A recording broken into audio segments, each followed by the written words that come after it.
Previously, on Subliminal, the truth about the entity has been revealed.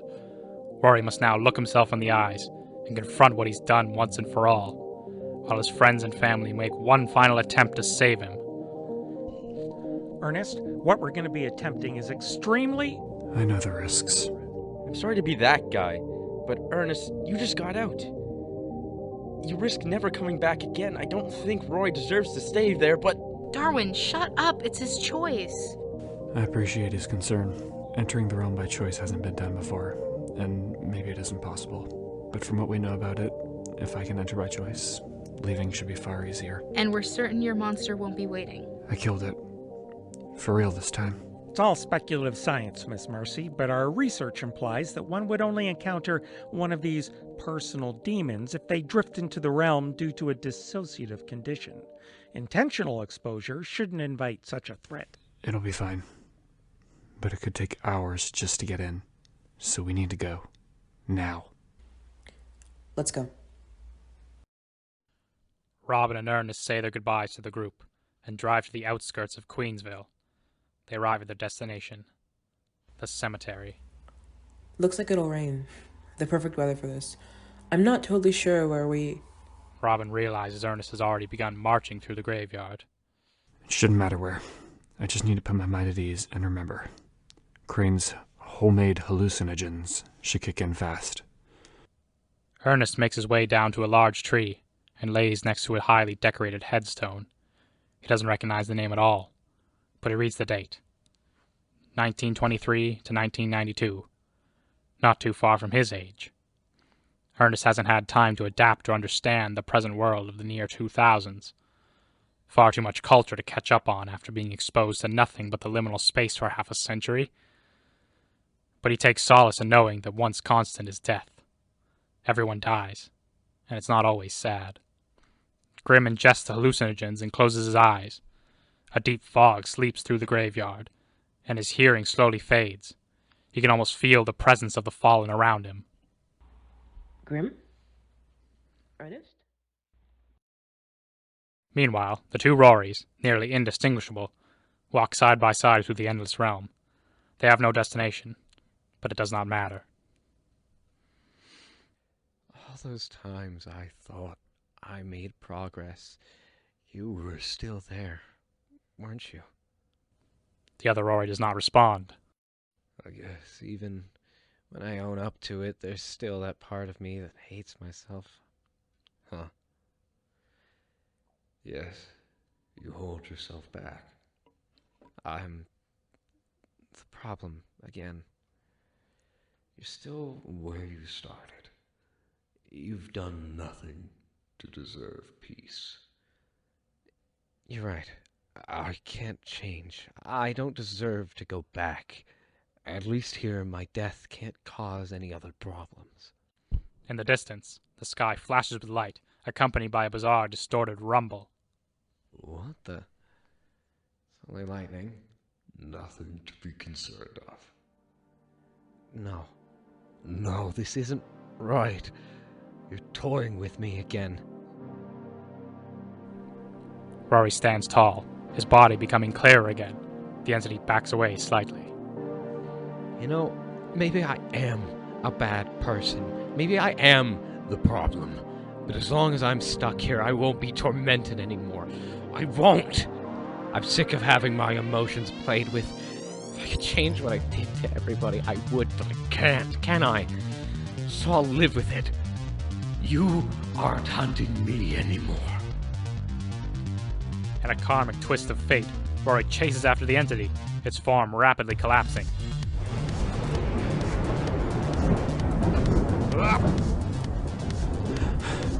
I'm back.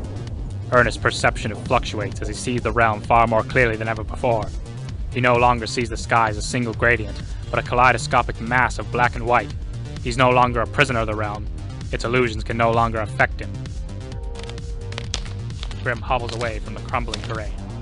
Just hang on, Rory. I'm coming.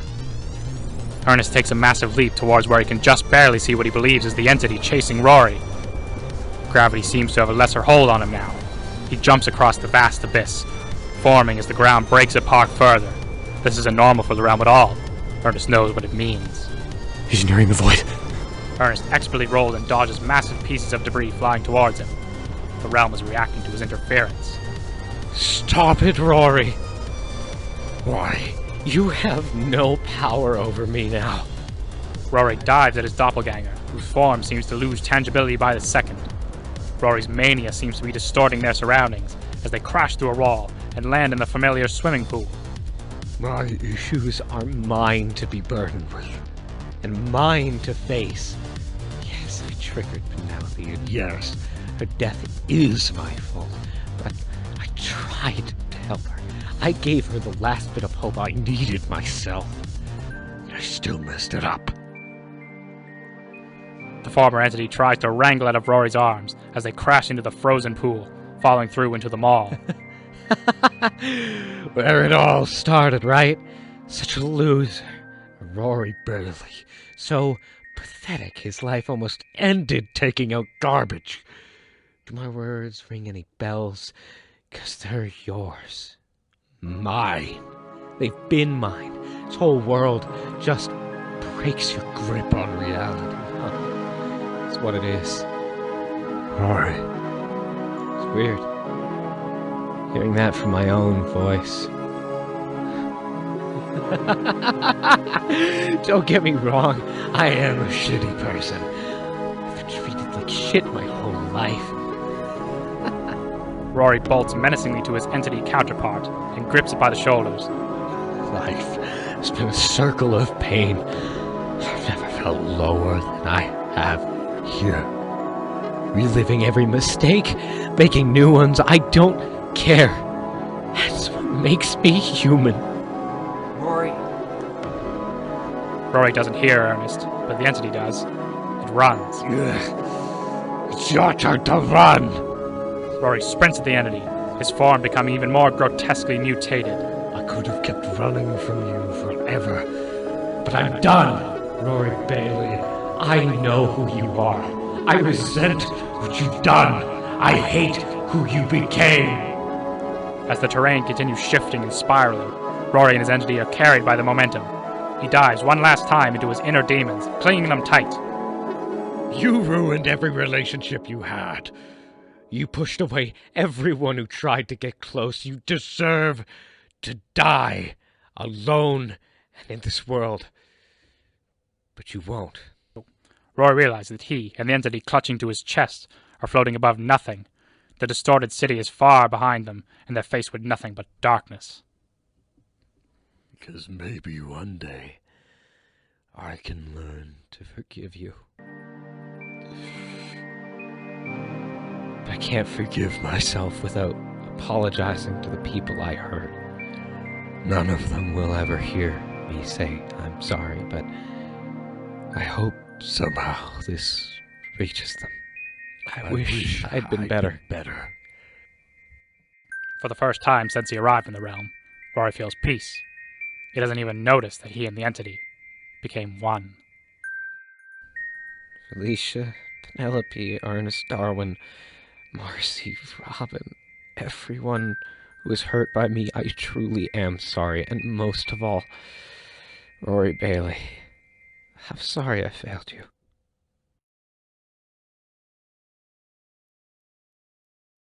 It's not over, boy. Seemingly out of nowhere, Grim flies into Rory, holding him like he did when he first caught the broken man falling from his apartment. You're not done here. Not yet. Ernest? You're alive? I never died. I got out. What? No time to explain. You're not going into the darkness, Rory. They're all waiting for you. They are? All of them. They got me in here to let you know that they still care, Rory. They still love you. I think I already knew. You did it. You son of a gun, you did it! Then what are we waiting for?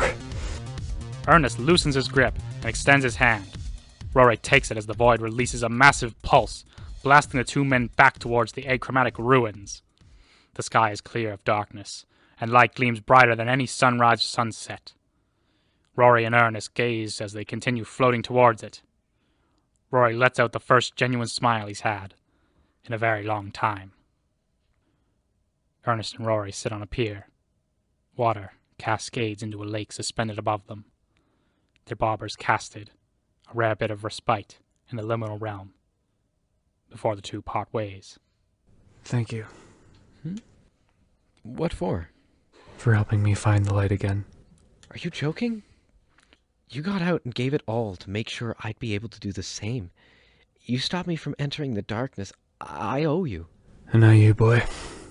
When the creature caught up to me, in my greatest time of need, you were there for me. You helped bring me back to my senses. You saved me. Ernest. I mean it. If it weren't for you, who knows how much longer I could have continued guiding souls. Sure, I helped a lot of people, but it had to stop at some point. You're giving me too much credit, man. I'm sure someone else would have come by and helped you out just the same. Maybe. Maybe not. Who's to tell? Someone else could have helped, yet you're the one who actually did.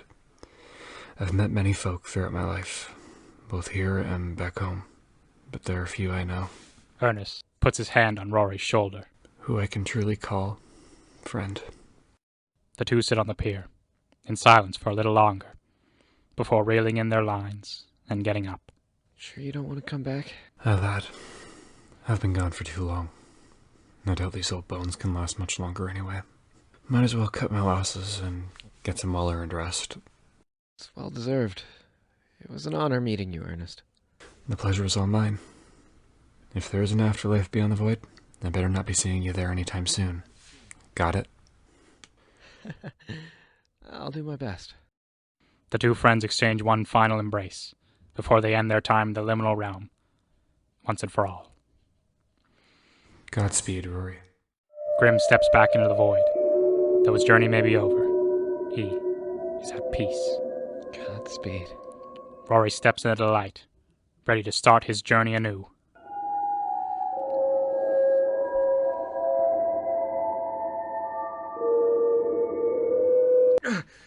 Oh, shit. It's quiet. Rory looks down at his arms.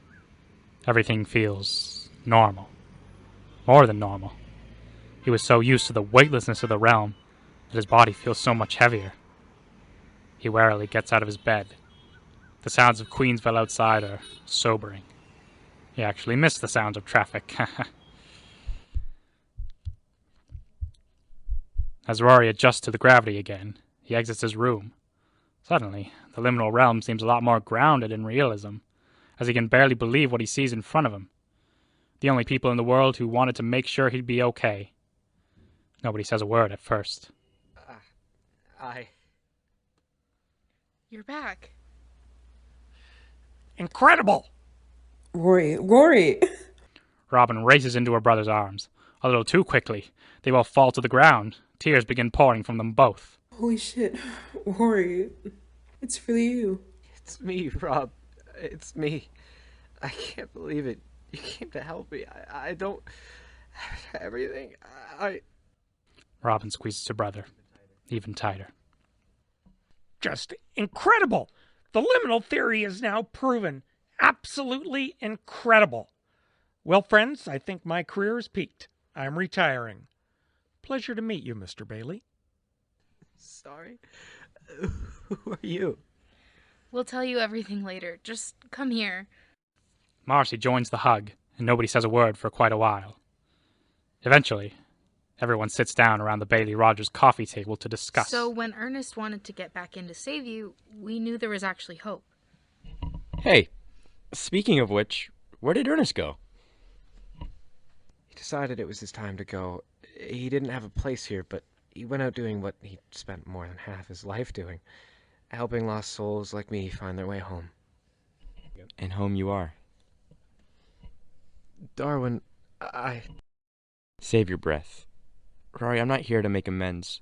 I wish I could say that I forgive you, but I can't. Darwin... Just... please let me finish. I helped because of the Rory I once knew, not the one that's standing before me. I hope you can get the help you need, I really do, but I don't want anything to do with it. I understand. Good. Darwin turns to leave, He pauses, halfway through the door. Stay out of trouble, Roar. Robin, can I talk with you privately? Sure thing. The siblings go to Rory's room. Robin, once again, I owe you big time. This time it's a little different. You could have literally died. I know, and the only reason I didn't is because I finally understand the harm I've done. You don't ever have to forgive me for what I did, but I want to promise you I'm gonna get help. I mean it this time. I really lost myself. Rory, you were struggling with addiction and the grief of losing Felicia, and I didn't show you enough empathy. You don't owe me that, Robin.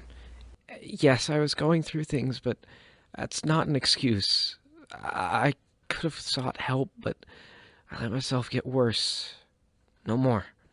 I'm gonna get help, work on myself, and I'm gonna pay you back every single penny. Robin says nothing at first. She simply smiles. I'm proud of you, Rory. Rory tears up again.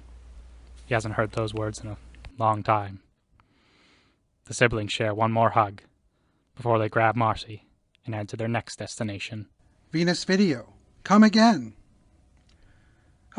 Len, they completely screwed up the sci-fi section. On it. Mr. What? Brock, is that? Rory cautiously enters the store, Marcy by his side. Hey, Brock. Sorry, I forgot to ask for sick leave. Rory? You're okay? You're back? Yeah, I'm okay. Just, had a medical emergency. Really, though, sorry for being gone, so... No, Bailey, don't be sorry. Can I give you a hug? Okay? Brock gives Rory a bear hug. I owe you a serious apology, Bailey. Whatever was really going on, I am so sorry for my part in it. Brock, I'm okay now. I forgive you. Rory turns to the cash and notices a mental health service ad pinned to the store bulletin board. He smiles. About a month later, Rory finds himself at Felicia's grave. Hi, honey. I hope you're doing well today. This week Dr. Doyle and I have really made some good progress. She thinks these visits are gonna make grieving easier. I told her it still just feels like denial. But hey, she's a professional, right? The wind blows softly. It's really hard. Accepting that things weren't as good as I remembered, but learning to reclaim those memories has really helped. A friend of a friend helped me make you this. I hope you like it. Rory opens a small box and reveals a ring with a blade of grass wrapped around it, sealed in resin. He sets the ring in front of Felicia's headstone with yet another bouquet of flowers. I'll see you next month. And you too, Ernest. Rory waves at the makeshift headstone next to Felicia's that reads, Grim Ernest Jensen, Hero, Survivor, Friend. That was a short one. You ready to go? Yeah. Don't want to keep Brock waiting.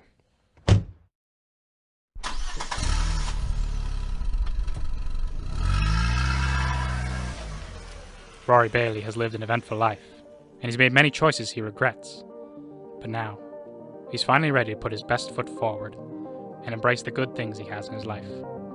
This is the end of Rory Bailey's story, and the final chapter of Subliminal. The end.